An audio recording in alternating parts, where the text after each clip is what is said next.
This is Cynthia Sue Larson with RealityShifters.com, and today I'd like to talk with you about how it's possible that quantum uncertainty might be driving the truth wars. And if that's the case, how could that be happening?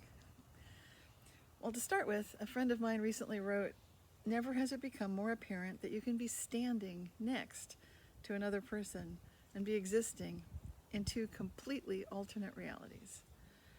Those of us nodding our heads in agreement with this are recognizing and wondering, how is this happening? Why is it that different groups of people seem to be able to look and research the same topic and come away with completely different sets of supporting evidence, facts, you name it? And how can we best navigate these times when facts and scientific studies can often be found to support these opposing sides of all sorts of different issues? Sometimes the facts and data can appear to be 100% contradictory, and they can be coming from similar sources, with one person saying yes, something is absolutely good, and someone else saying no. So this idea raises the question, why are we so divided in our beliefs about what's going on, what's true? And I was prompted by Ross Pittman, the founder and editor-in-chief of Conscious Life News, at ConsciousLifeNews.com. He wrote to me, "I'm hoping you can answer a question that's been bugging me for the longest time regarding our fractured times. Why are we so divided in our beliefs? You've written and made a video about there being no objective reality. Is it possible that both sides experience the reality that they believe is true? That is, their truth is the truth for them." I would love your thoughts on this. So I looked into this, and I wanted to basically point out to everybody, and myself included, that this topic runs a lot deeper than meets the eye, because, well, I'll get into that in a minute, but it really deserves close examination. And from my more than 20 years researching the Mandela effect, reality shifts, quantum jumps, and basically changes in the way that we ourselves observe history, and then sometimes changes between how we observe historical events and others observe them, it's worth taking a look at that. So I naturally recognize the possibility that just as we might remember past events differently from our friends or family members who are standing right next to us at the same time and same place, we also might be seeking and finding completely different scientifically valid facts. Where does this take us? It takes us to an observation that certainty might be a false friend. And this is the way that the author Peter Lee opens his book, Truth Wars. He actually says, certainty is a false friend in the quest for truth. While we often unconsciously associate truth with certainty, this statement makes sense when we take a look at it from a quantum physics perspective. Because when we consider the physicist Werner Heisenberg's uncertainty principle, then we know that built into the very fabric of reality, there indeed exists a great deal of uncertainty that seems to be put there on purpose by nature in the cosmos, so that we don't necessarily know all the information there is to know as much as we want to. In the realm of quantum physics, basically nature says no, you cannot know all of that. And even before this new quantum age began, the Western concept of the scientific method incorporates the concept of constantly seeking truth via ever-changing scientific models. So at least we have that built into our classical Western view of reality. Ideally, scientists do not rest on their laurels once they found some degree of success, but instead, ideally, they would engage in this constant call and pursuit toward greater knowledge, genuine knowledge, based on reproducible scientific studies. So what is this idea of the truth wars? What am I talking about? Here we get into the idea of what some people call disinformation. Some people refer to this as the post-truth era. And that idea of disinformation has actually been around for a long time. It's been noticed in the dichotomies between ideas of truth. Typically, when the topic of disinformation comes up, we associate it with things like alternate facts, denial, and post-truth. Author Lee McIntyre invites us to ponder how we have ended up in a post-truth era. where alternative facts replace actual facts, and feelings have more weight than evidence. McIntyre points out that the term post-truth can be traced back to the 1990s, when it first appeared in a political story in a magazine, and Peter Lee states toward the beginning of his book, Truth Wars, "We live in an age of crisis." There are many types of crisis, of course, but three that serve as the focus for his book, Truth Wars: climate change, military intervention, and financial crisis, are widely claimed to be global in scale and potentially apocalyptic in severity. These crises all have one thing in common. They each provide political leaders with the incentive and justification to increasingly govern the lives of millions, even billions of people through the enactment of policy and the allocation or withdrawal of resources. They add a new dimension to Harold Lasswell's famous aphorism that politics is about who gets what, when, and how, because such decisions are based on specific truth claims and the policy priorities that emerge from them. So that was a quote from the beginning of Truth Wars. Again, the author of that book is Peter Lee. And if you click in the description on this video to the link for the blog post, you can see all of the references, all of the links to these sources. Lee McIntyre, who I mentioned just a moment ago, was the author of a book called Post-Truth, and he provides us with further insights into how these classical views of this topic, in his description of how fundamental roots of post-truth operate. And one thing that's, I'm going to quote his book here. This is now McIntyre. "Companies going into panic mode when scientists were about to publish a study that showed a link between cigarette smoking and cancer. They decided to fight the science. They hired their own experts. They did their own studies. They bought full-page ads in newspapers. And they got the word out that no conclusive link between cigarette smoking and cancer has been established." Well, that's actually true, according to McIntyre, because due to the problems with inductive reasoning, no conclusive causal relationship has ever been shown between any two things. What this did, though, was create doubt in the mind of the general public, and that was their point. The cigarette companies rode this wave of doubt for the next 40 years as they sold cigarettes, and the blueprint for this sort of science denial was then used for other science denial campaigns against acid rain, the ozone hole, evolution by natural selection, strategic defense initiative, and climate change. This is McIntyre talking again. Okay, without all that, I don't think post-truth would have been successful. People learned to doubt facts and truth in general because they started with doubting scientific facts and truth about science. Add to this cognitive bias the decline of traditional media, the rise of social media, and a dash of postmodernism, and you have a perfect environment for post-truth. So that was McIntyre's thoughts on the subject. What he's not including is what I'm really wanting us to focus on most today, which is this idea of quantum entanglement possibly being the real coyote, the real trickster in the midst of all of this. So these factors are definitely concerning on a number of levels, the ones McIntyre raises. So if we take a look at this deeper level that I want to get into today, let's go there. What if there is no such thing as objective reality? And I did co-author a paper on this topic with physicist George Weissman, one of the hippies who saved physics, as featured in the book by that title. And together, we were able to write a paper that came out prior, a couple years before, there was laboratory evidence to prove that there may indeed be no such thing as objective reality.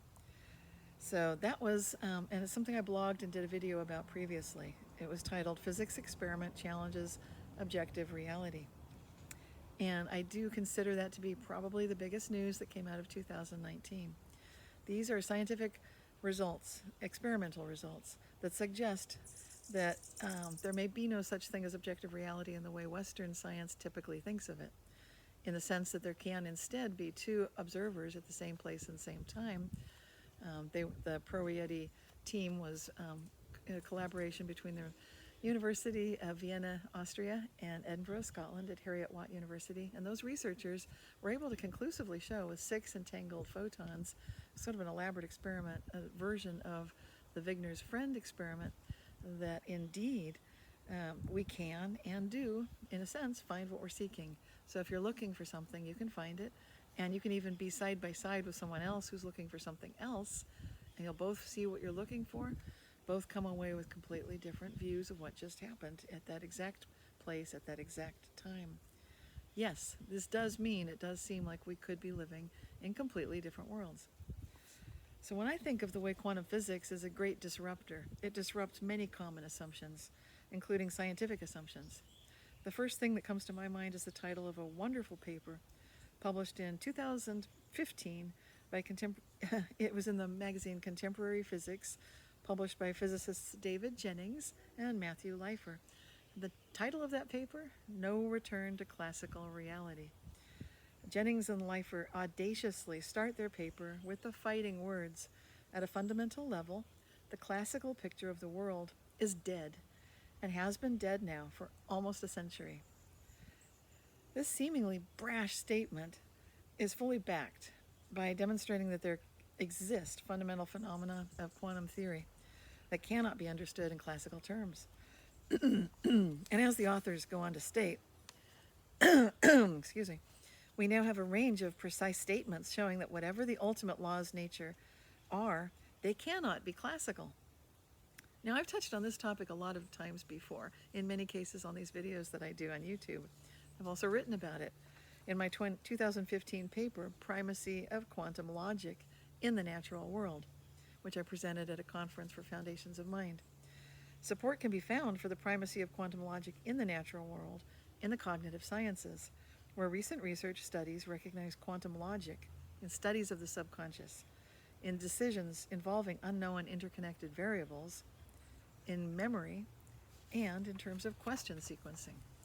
So those are all areas that we can see a lot of evidence that there's definitely something going on here. And it's not necessarily all one fixed reality that everybody can agree on that's very so-called, quote-unquote, objective.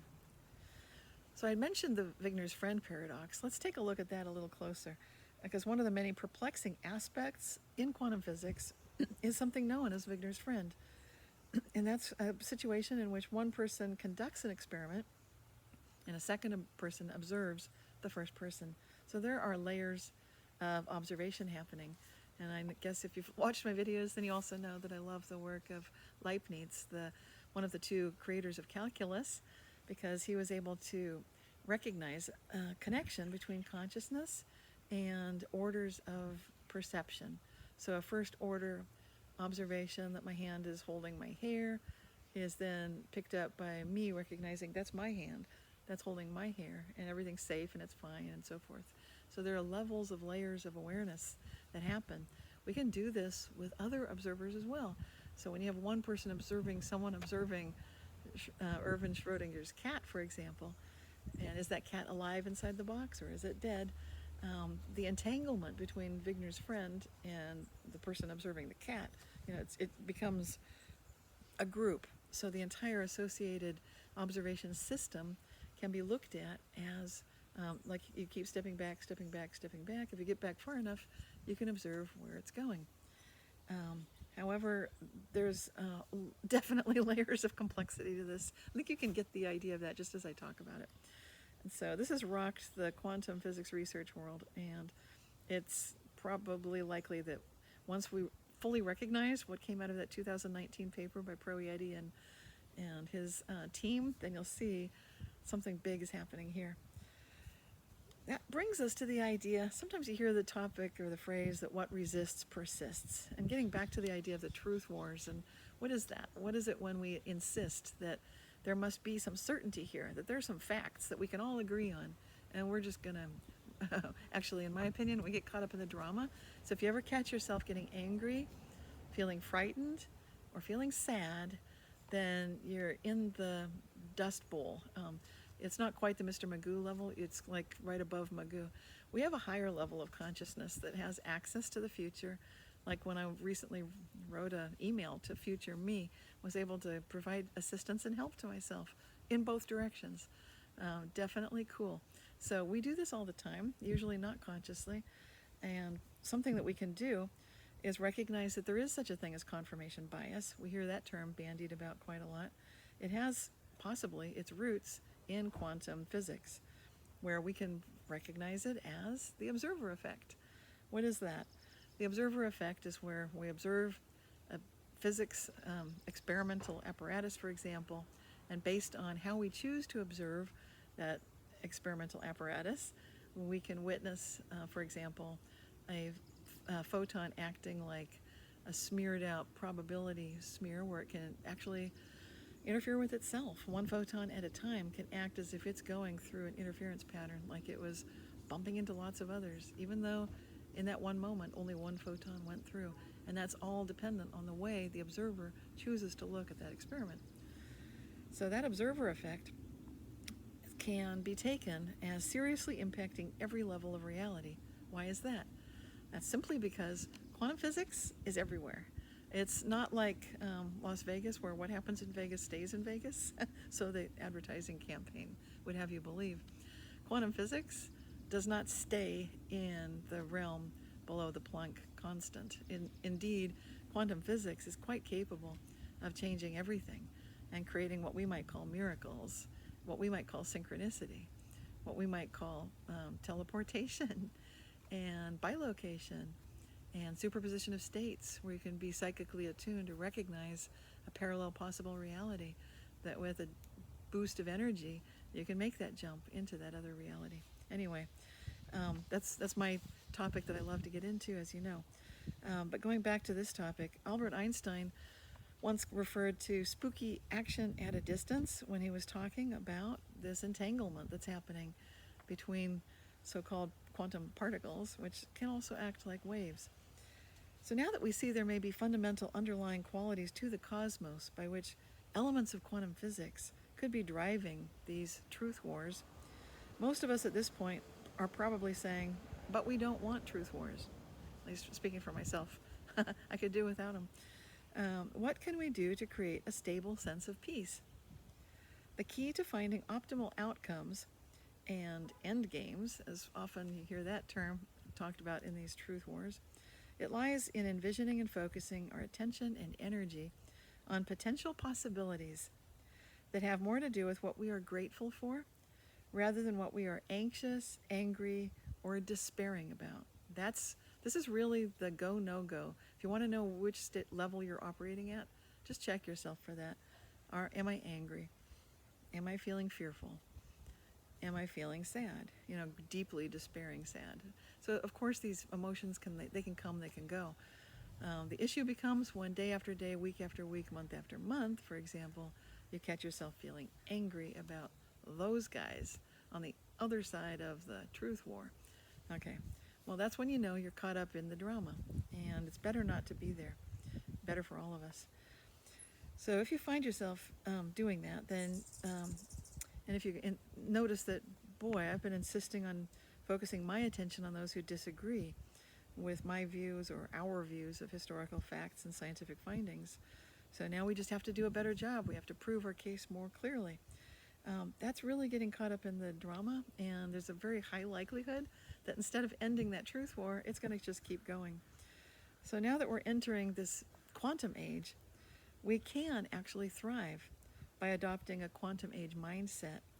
And this is something I describe in my book Quantum Jumps. And let me just read this port to you. I've got a picture in the book, which you can see here. Welcome to the quantum age. It's got a character who's got a broken arm, or is it? It's broken, it's not broken. There's a cat that's there, it's not there. Is it in the box? Is it alive? Is it dead? This is the quantum age. So this excerpt, it's just a short part that I'm going to read. What's most amazing to me about the quantum age isn't so much about the quantum computers as how radically our concept of rational thinking is about to change.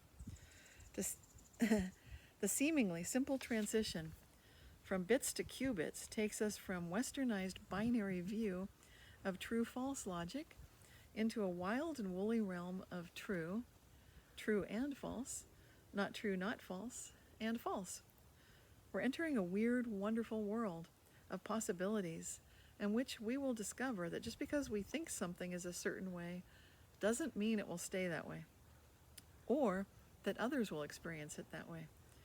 Our legal systems will be transformed, and historians, psychologists, sociologists, anthropologists, and biologists will recognize alternate histories as being a natural part of existence. Medical professionals will learn to view spontaneous remission as a naturally occurring process, and will encourage people to adopt states of mind that facilitate quantum jumps in healing. Our views of unbiased observers and impartial judges will be forever changed as we appreciate how information can travel anywhere instantaneously and how everyone and everything is interconnected. The quantum age invites us to radically transform our view of who we are and how we work, play, love, and heal in our everyday lives. So in conclusion, if you're feeling tired of those truth wars, whatever the topic may be, it doesn't really matter what the topic is, by the way, because it seems like we put out one fire or think we have, and something pops up somewhere else. It's time for us to start thriving in uncertain times, because that's the key. We're in quantum uncertainty, and we can do this thriving if we focus on gratitude and kindness. So at this time, humanity needs to care more for one another, regardless of seeming divisions, remembering that each of us can shift to a positive perspective. We need to care more for others and ourselves than we ever have before. We need to step up to the challenges of living through uncertain times with kindness and love, as we've been taught by perennial wisdom teachings across all continents and in all religions. We can rise above most any circumstances through the power of observation.